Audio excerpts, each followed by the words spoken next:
Howdy folks, hope you're all having a good one. Welcome back to World of Warships with Rear Admiral Jingles. Today, in this Tier 10 domination battle on the Warriors Path map, we have Alex the Snowflake again. And he has the extreme misfortune of being in a Tier 10 battle in a Tier 8 battleship. Although the good news is, no submarines, no aircraft carriers, which isn't that rare, but surprisingly, no destroyers. And lots of cruisers for him to om-nom-nom on, although there are also a fair amount of battleships. Let me just check something here. 6.9 kilometre secondary range. That's both surprising and unsurprising at the same time. I should probably explain. It's not usual for Japanese battleship players to go with a secondary build. That's more typically something that you see on German battleships or specific non-German battleships, like for example the Massachusetts, which have very good secondaries. Typically Japanese battleships do not. Typically. The key is an exception. Although, well, not that much of an exception anymore, but for a long time this was the only Japanese battleship that it was actually viable to go for a secondary build on. Although recently, Wargaming have introduced other battleships like the Shikishima, the Satsuma, some of the Japanese battle cruisers like the Bungo, for example, where it is. And the reason for that is because of the caliber of the secondaries. Typically, Japanese battleships, although this is kind of true of most battleships, their secondaries are usually exactly the same caliber guns and turrets that they have in their light cruisers and destroyers. In the case of Japanese battleships, 140 and 127mm guns. But the key is different. It does get 140mm secondaries, although not many of them, but it gets 16 100mm secondaries. So why is that better? I mean, smaller caliber is worse, right? Well, it was, until they introduced the new line, although there's nothing new about them anymore, of Japanese gunboat destroyers, ships like the Akazuki, the Kitakaze, and the Hirugamo, which were armed with 100mm secondaries. And despite the terrifying rate of fire, those guns were kind of crap. They were so low caliber that unless they took the IFHE skill, these Japanese destroyers couldn't even damage other same tier destroyers with their high explosive shells. Oh, hang on a second. Oh, that's a very juicy looking cruiser, isn't it? Shots out. 16-inch armor piercing shells, by the way. And yeah, that'll do. Good start. Nearly 29,000 damage. Oh, he seems a bit upset. Well, he kind of asked for it. Although the friendly Henri IV over there is kind of asking for it too. We'll see how that develops. So yeah, what's significant about these 100mm secondaries? Well, because they were so crap, Wargaming gave them a buff. Now the buff was specifically aimed at the Japanese gunboat destroyers like the Akazuki, the Kitakaze, and the Hirugamo. And so Wargaming, well, they actually did two things. First, they buffed those 100mm guns to give the high explosive shells the same quarter caliber penetration that German secondaries get, which meant that they didn't have to take the IFHE skill in order to actually do anything other than start fires. Of course, if they did take the IFHE skill, then they could punish battleships as well, but that's another story. But because Wargaming are lazy, instead of specifically modifying the guns on the Akazuki, the Kitakaze, and the Hirugamo, they just flipped the quarter caliber penetration switch on all Japanese 100mm guns, including the 16 100mm secondaries on the Key, which at the time was the only Japanese battleship that had them. So overnight, the Key became a secondary powerhouse. Although most people didn't notice. Well, there goes first blood to the enemy Mets. He's sunk the Henri. That's unfortunate. So that's the first Tier 10 in the game, destroyed via Tier 8. And there's the second. That poor Azuma doesn't even know what hit him. Oh wait, the Azuma's not a Tier 10, is it? It's a Tier 9. Ah, close enough for government work. So, anyway. Oh yeah, the Key also gets torpedoed. The reason why it's not surprising that he hasn't actually gone for a secondary build is because, well, there's a couple of reasons. Not a lot of people are aware that the Key has very good secondaries. And also, because it's a premium ship, ideally you're going to use it to train your other Japanese battleship captains. And most Japanese battleship captains are just not going to have any use for a secondary build. At least not until relatively recently, because, like I said, there are actually now quite a few Japanese battleships that feature 100mm secondaries. So if you want to train your Shikishima, Satsuma, or Japanese battle cruiser like the Adatara and the Bungo, for example, if you want to train those captains, you can do it on the Key and still go for a secondary build.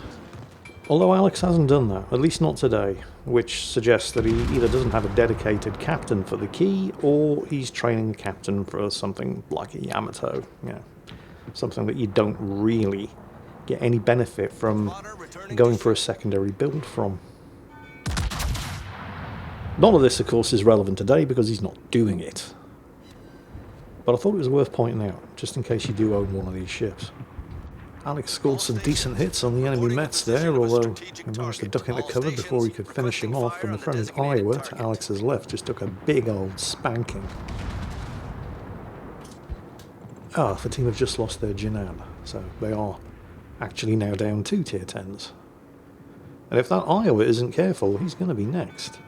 The Jinan's torpedoes did manage to take the Los Andes down with him, although if we zoom in on the minimap here, there's some drama, but there it is. The enemy Golden Lion just rammed and sank the friendly Tianjin, and survived, although he's right in front of the Iowa, so I'm not expecting him to survive for much longer. Go on, Iowa. Iowa doesn't appear to understand the assignment. Or his guns are reloading, or he's just unlucky, or he's just crap, or, all three.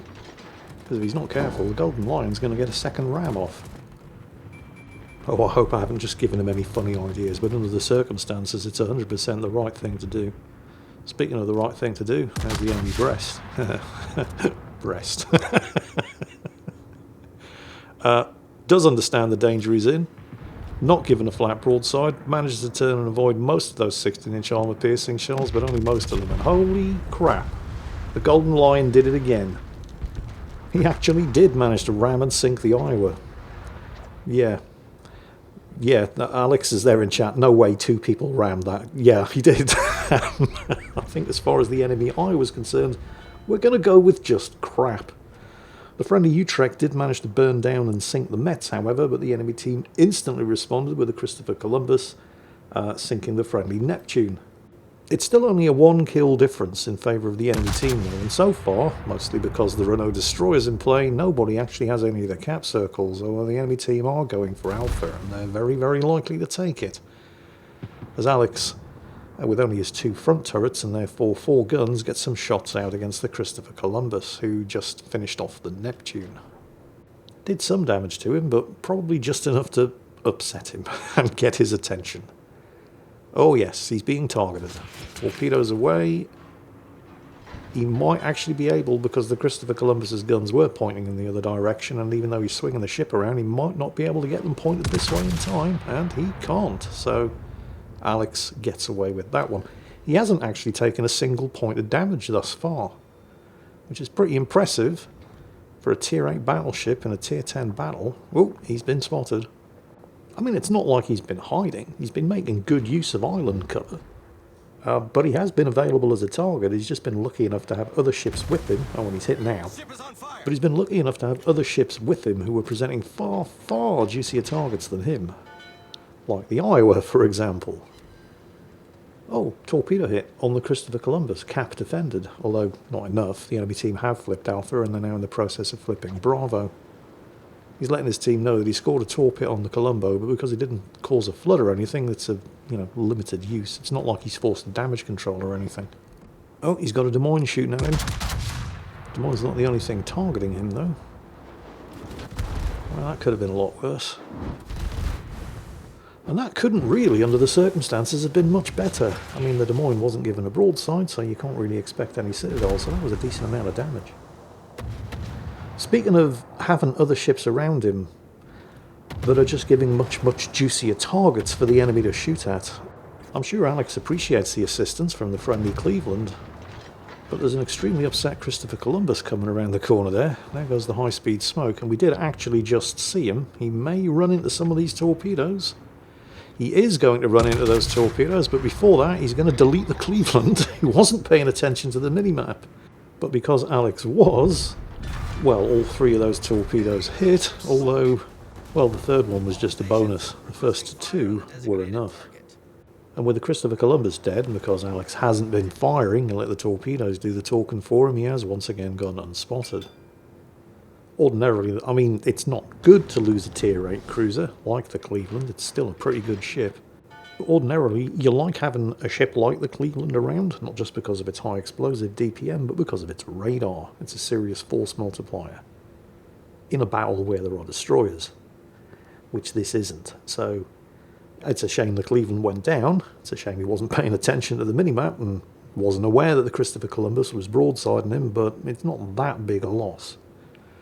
Still, it is one less ship shooting back.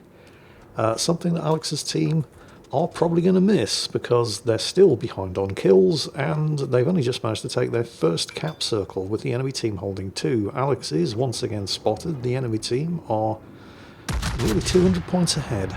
Oh, there's the Brest again. Brest. And another colossal spanking. Although no citadels. The Brest saw just in time and managed to turn enough to take at least some of those shots on the belt and avoid getting citadeled. But I think it's fairly safe to say, due to the shots coming in from all directions, that the Brest has just gone into full-on panic mode. Doesn't really know which way he's going. He's managed to partially ground himself, giving Alex the chance to unload another 16-inch armor-piercing salvo. And, yeah, oh well. Never mind. Too bad. So sad. Unfortunately, just as quickly, the enemy defence takes out the friendly Mets, who apparently wasn't aware that the defence has torpedoes. Alex there in chat. This is the best 150,000 coal I've ever spent. Yeah, you can get the key for coal in the armory now. Yeah, he's not wrong. It is a good ship. Alex still spotted, still targeted. The enemy team still 200 points and 1 cap circle ahead. Aha, there's the Kansas. Kind of unfortunate here that he didn't actually score any citadels. Although, you know, I mean, there's nothing wrong with 7,000 damage. I mean, the Kansas is basically a big floating citadel. Oh, did you see that ricochet? I think it was from one of the turret tops, possibly shots from the Des Moines. They did kind of look like 8-inch armor piercing. And while the Kansas is basically a big, very slow floating citadel with horribly inaccurate guns, at this kind of range even the Kansas can hit you. So he's trying to maintain angling against the Kansas while looking for a far, far juicier target there against the enemy Iowa. Oh, the Kansas is out of line of fire. The Des Moines just got himself neutralised by the friendly Monarch. And decent hits on the Iowa. Another citadel. That looked like maybe a parting salvo from the Des Moines there before the Monarch curb stomped him. Although possibly not. Those shells had blue tracers, and I don't remember the initial salvo from the Des Moines earlier having blue tracers. So, well, whatever. Anyway. Well, good news. I mean, Alex still has almost all of his health, and he still has 3 heals remaining, so if he chooses to use it, he's probably going to be able to get back up to 90% hit points, although the team are still 100 points behind. Even though they're now 1 kill ahead, they still only have 1 of those 3 cap circles. Enemy Atlantico sails into view just as the friendly Utrecht, who is pretty much a one-shot kill, manages to finish off the Iowa. So that's good stuff. They're now, I mean, they're less than 30 points behind. Although with the enemy team still holding 2 cap circles, that gap's going to get bigger before it gets any better. So they really do need to keep sinking things without getting sunk in return. Alex turning away from the Atlantico. He's getting hit by the Atlantico's secondaries though. They have set a fire, but this is fine. His secondaries, even though this isn't a secondary build ship, doing the same. Ooh, the Kansas scores a big old hit despite the armour angling. But he's gone down. The Libertad's secondaries have finished him. There is still the small matter of the Atlantico over there. Libertad, you might want to turn. The Atlantico is no joke. Then again, neither of the keys 10. 16-inch armor-piercing shells. That was a decent hit on the Atlantico. The Libertad has stopped relying on his secondaries and he's actually turning to focus most of his main gun batteries on the Atlantico there. They're both ships with good main gun batteries and excellent secondaries. So this would be a fair fight if Alex wasn't getting involved. Although Alex now has other problems of his own. The enemy defence is in front of him. So he's... And let's not forget, the defence has battleship caliber guns. It is an extremely heavy cruiser. There's the Confederate award. He's finished off the Atlantico. The only thing that remains is the defence. Remember, it has torpedoes. And it has very, very big guns. But it is the only ship left on the enemy team. But Alex does only need one more kill for the Kraken Unleashed. Still, it would be unwise to give broadside to the defence's 14-inch guns. The good thing, or one of the many good things about the Key, though, is that, well, look at the firing angles. At least one of those rear turrets can rotate a full 360 degrees. You don't have to give much broadside at all to get all 10 of these guns firing. But the defence can hit back really hard, and you're definitely inside torpedo range. Alex decides that discretion, given the beating that he's just taken at the hands of the defence, is probably the better form of valour. Yep, there are the torpedoes. He needed to sink him with that salvo. It didn't happen. There's the torpedo hit. There's the flood. Damage control is on cooldown. There's the flood and the fire. He's going to try to get him with his own torpedoes, but this could hurt. He's going to give it a try, because he's basically about to die. Can he get the torpedoes away before the defence fires again? Yes, he can, but not before. Yeah. And let's face it, if the defence's guns hadn't gotten him there, the torpedoes would have. He's going to need all 3 of those torpedoes to hit to stand a chance of claiming a flesh wound award and the Kraken Unleashed. And it looks like all 3 have missed. Oh dear. Ah well. Still, high caliber, 230,000 damage, and the Confederate award. That's not bad for a tier 8 ship in a tier 10 battle. But now it's down to the rest of the team. Amazingly, the Utrecht is still alive. He's been on very, very low health for most of the game. But now it's going to be down to the Monarch. The Utrecht over there is very, very wisely flipping that cap circle. Because we've all seen episodes of A Game of Thrones. Just because there's only one ship left doesn't mean the enemy team is beat. The Monarch also heading back into the cap circle. Shots out at the defence with his rear turrets. He's decided, yeah, screw it. The Utrecht's got this. With the perilously low health state of the Utrecht, he's unlikely to be shooting and giving his position away. Oh, Monarch. Careful, Monarch. Double fire. There goes his damage control. He was very, very lucky that the defence had switched to high explosive there, assuming he was going to be, oh, that hurt. Dealing with, oh, that hurt as well. Broadsiding, sorry, an angled battleship. Shots out from the Monarch. Wow, he's got his heel going, and it is a good heel. Alex there warning him in chat, he has torpedoes, watch out.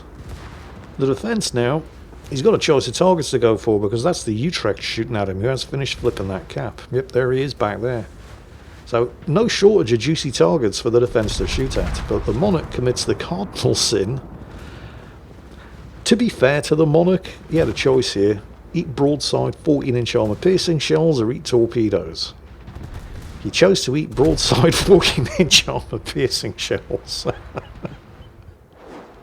I mean, he was kind of screwed if he did and screwed if he didn't.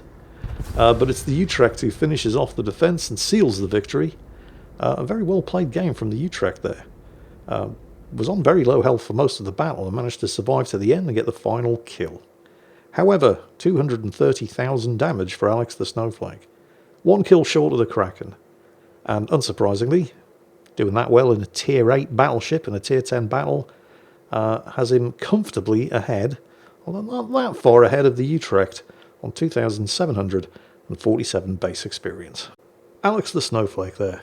In the Japanese tier 8, technically premium, I think it costs 150,000 coal in the armory, tier 8 battleship, the Key. You could even say he played a key role in this battle. Yeah, I'll get my coat and show myself out.